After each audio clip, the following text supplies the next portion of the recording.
This is just a really quick fire hydrant view of the square of opposition. I just want to walk you through it real quick. Your students should be able to draw this entire box, all of the arrows, all of the labels, and all of the words that you see here. They should be able to draw this entire thing and explain the relationships themselves. First of all, we'll talk about the A, E, I, and O statements. Those are just labels that we assign to our different sentence structures that we have. So A means all S is P. E means no S is P, and so on. I for some S is P, and O for some S is P. So I'm sorry, some S is not P. The sentences can only be in 4 structures. They can say all S is P.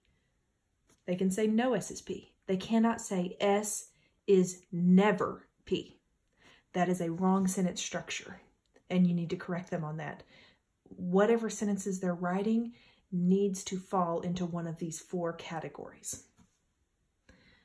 You'll also see the title universal up here and particular down here. Universal is a statement that applies to everything, whereas particular statements only applies to a subset. So some people are this. Most of the people are this. We're only talking about a certain portion. We are not talking about everyone falling under that category. If we were talking about everybody, then we're talking about universal. We also have affirmative on this side and negative on this side. An affirmative statement is really a positive statement. All S is P or some S is P. We're saying either some people are this way or all the people are this way. That's an affirmative statement. Versus when we're saying something negative about it, we're using a negative word, either no or not, then we're calling that a negative. No one is this way, or some people are not that way. Make sure, though, that they're putting that negative in the correct part of the sentence. The easiest relationship that we'll see is the contradiction. It's there right in the middle of your square. A contradiction is when 2 statements have opposite truth values. The way to say that really simply is just if A is true, then O has to be false. If A is false, then O has to be true. And so they go across the square. So A and O, and then across the square this way, I and E. And it's really easy to see that. No S is P. So if I said no cats are cute, well then I couldn't then come down here and say some cats are cute. One of them obviously has to be false and one of them has to be true. So contradiction works E to I and A to O. And it doesn't matter which direction you're going. You can go knowing the truth value of your O. You can then determine the truth value of your A. Or knowing the truth value of your A, you can determine the truth value of your O. It doesn't matter which direction you go on the square. Then we introduce the word contrariety. In contrariety, both can be false, but both cannot be true. So if A is true, then we know the truth value of E. It has to be false because both of them cannot be true at the same time. And this goes either direction. We can go across either way of our square to figure out the truth value.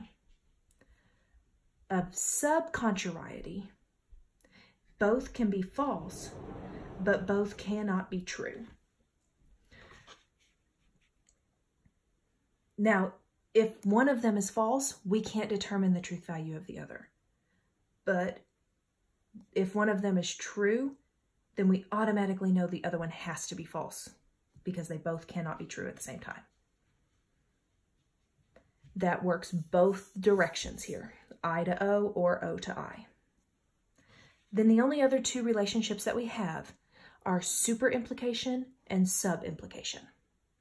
Subimplication goes down the chart. So you would go from an A to an I statement or an E to an O statement. And remember, we learned that as a submarine. We're going down. Sub-implication. Sub-implication says that the truth of the universal, remember that's our top statement, the truth of the universal necessitates the truth of the particular. So if E is true, then O has to be true. However, if E is false, we can't then determine if O is true or false.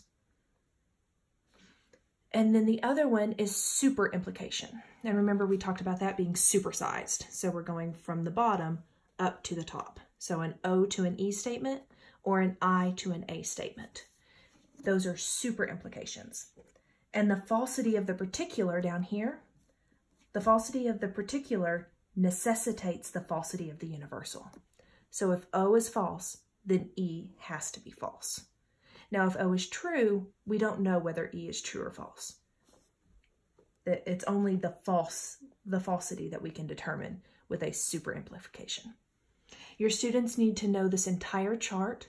They need to know what the relationship is called and what they use that relationship for. And this will really help them in logic if they can just get all of that down.